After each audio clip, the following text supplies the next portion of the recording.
Okay, who are you and what have you done with the real EA? For once in a very long time, I'm actually making a video that speaks positively about one of EA's latest moves involving Star Wars Squadrons. So when this game first launched, it was met with overall positive but also kind of mixed reception. So it is currently sitting at an 80 Metascore with 45 critic reviews on PC. The game also launched on PlayStation 4 and Xbox One, where the game got a Metascore of 79 from 50 critic reviews and 78 from 20 critic reviews, respectively. The user score is consistently mixed. On Xbox One with 72 ratings, it's sitting at a 5.0.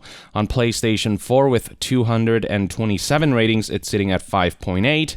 And finally, on PC with 303 ratings, it's sitting at a 5.7. And the main criticism is that there are technical issues with the game. There are some bugs and things to iron out. It is generally considered to be light on content, though it is a $40 game with no monetization, microtransactions, loot boxes whatsoever. So people would have still liked to see just a more fuller feeling experience. And finally, there are some criticisms regarding the VR implementation and how they could have done a bit more with that as well, but generally people do think there's a really solid foundation here. The game's got a good amount of post-launch reviews on Steam with 12,700 players chiming in with a mostly positive reception of 72%, though more recently the latest 1,500 reviews have been mixed with a 65%. And then looking at Steam charts, you can see that there were roughly 1,200 people playing in the last hour, and there's been a 24-hour peak of 1,400 players,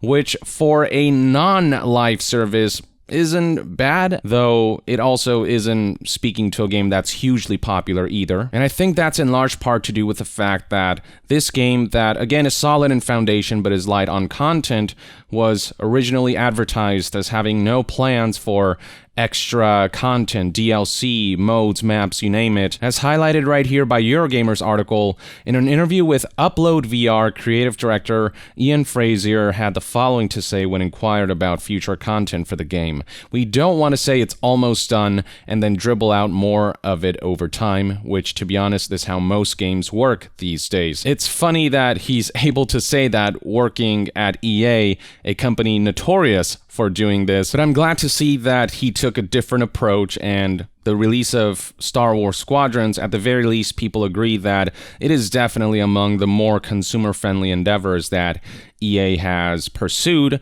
with the lower price tag and the fact that there are no microtransactions whatsoever. And then he added, "So we've tried to treat it in kind of an old school approach, saying you've paid the $40, this is the game, and it's entirely self-contained. We are not planning to add more content. This is the game, and we hope you understand the value proposition." So this was basically as good as confirmation that there will be no additional content for this game that's meant to be standalone, not a live service that trickles in content, just a full-fledged $40 experience that doesn't try to nickel and dime players, which I can appreciate that thought and that level of consideration and the intent there. But again, there were a lot of players who were in the camp of they could do more with this game, but with Ian saying that there's going to be no new content, that disappointed a lot of people. Until recently, when Ian Frazier and EA announced that they are in fact adding new content to Star Wars Squadrons, and get this, there are no caveats. They're not suddenly adding microtransactions to make up for that. They're not charging extra. This is free content and updates that Star Wars Squadrons is getting post-launch, with no monetization elements involved. So Ian Frazier tweeted on November 18th, 2020, just 2 days ago, quote, "We released Squadrons as a self-contained game and we're clear about that up front, but thanks to an amazing outpouring of love and support from our fans, we're going to add even more stuff to the game, the exact things the community has asked for, all free.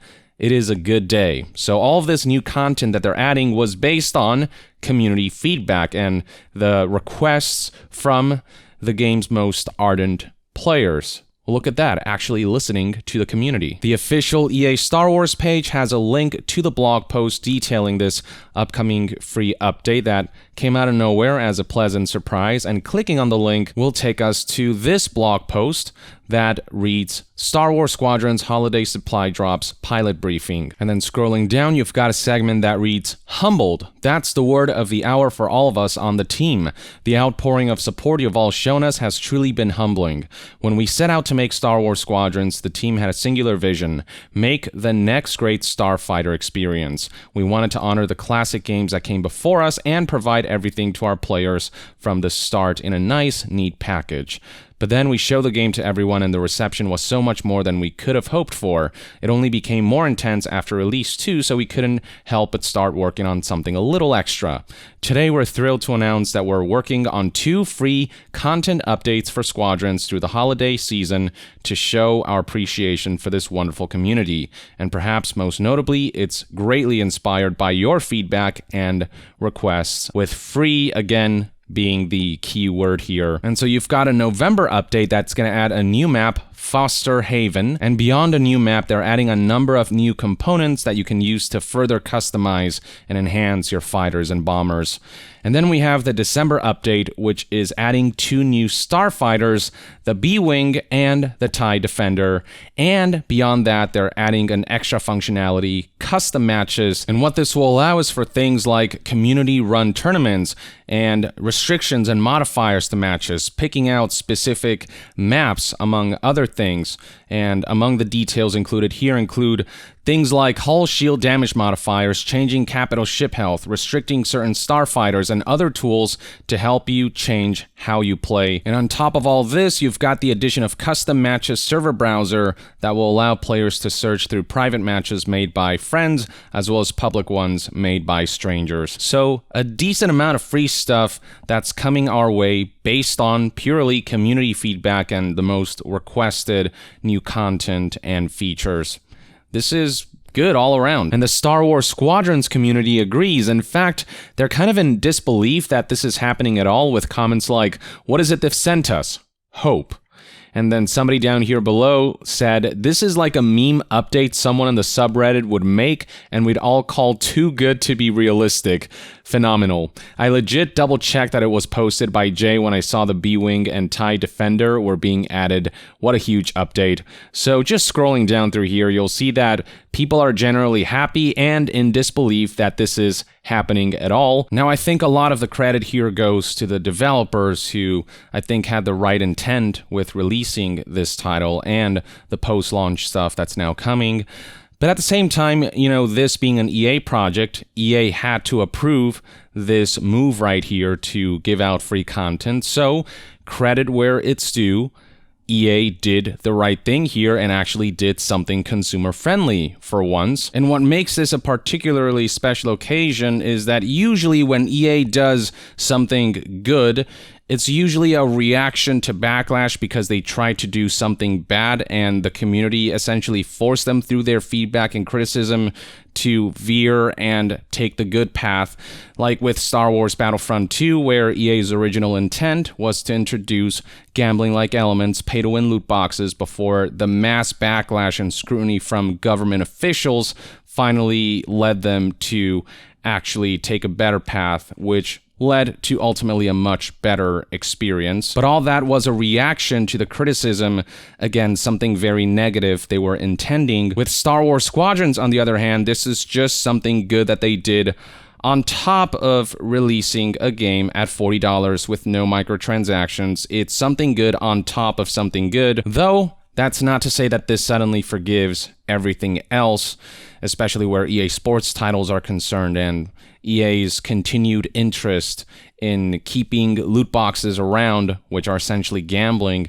I wish stuff like this with Star Wars Squadrons and giving out free content with no caveats, I wish that was more universal rather than the exception. This is definitely the exception and not the rule, and it's not enough for EA to just do this every once in a while. For them to actually be seen as a force for good in the games industry, they have to start doing this across the board, and they're simply not doing that. If they showed a similar level of consumer friendliness for golden geese like FIFA and Madden, where the monetization is most egregious and if they just had a company-wide change where they do more stuff like this, where they give back to the community without asking for anything in return, maybe then they could get some reputation back. But as good of a move as this is, because it's just a one-time, I'm not suddenly going to start seeing EA as a good video game publisher and company. I don't suspect this is a sign that EA is changing or anything. I just feel like they're occasionally going to allow stuff like this to earn brownie points. But when push comes to shove, when it comes to their most important titles and franchises like FIFA, their big moneymaker, they're still going to push monetization in an insidious manner. And as long as that remains the case, EA is going to continue to be seen as one of the bigger offenders when it comes to monetization. But again, credit where credit is due. EA allowing this, giving developers permission to do this, is ultimately a good thing. But this feels too much like an isolated incident for me to completely change my outlook about EA just based on this. I just hope that as we continue to criticize and scrutinize the things that EA is doing wrong, which is a lot, and highlight and applaud the few things that they occasionally do right, they're gonna start leaning more towards actually trying to be a force for good in the games industry instead of appealing to the investors who really don't care about anything else but seeing the company grow. But I don't see that happening anytime soon. At the end of the day, the job of the executives is to grow the company so that investors will be happy.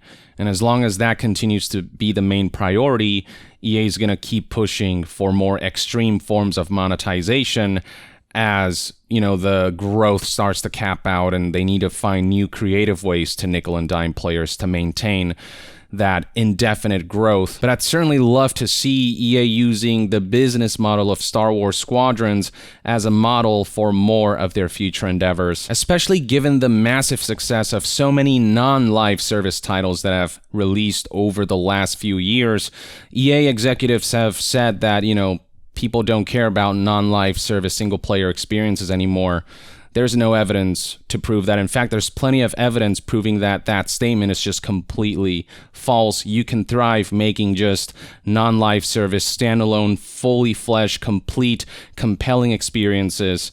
And if a project is driven by passion and creativity and given the freedom to realize its full potential, it's going to sell itself. And that's just something that EA does not seem to understand. And the funny thing is that EA managed to prove themselves wrong with Jedi Fallen Order, a non-live service single-player action-adventure game, selling above their expectations, selling 8 million copies as of January 2020.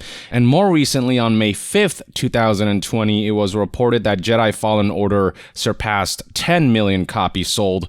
So yeah, EA underestimated themselves with how much a non-live service game of theirs would sell. Turned out it sold better than they expected because it was just a good game. Just do more of that, EA. Please do more of that. So I've said all there is to say. Let me know in the comments below what your thoughts and opinions are on Star Wars Squadrons adding new free content and updates after the original intention of this just being a one-and-done deal with no additional updates and content. So drop a comment, and to be further updated on all things gaming news, reviews, and discussions, stay tuned right here on Young Yeah. I'll see you guys next time. Young out.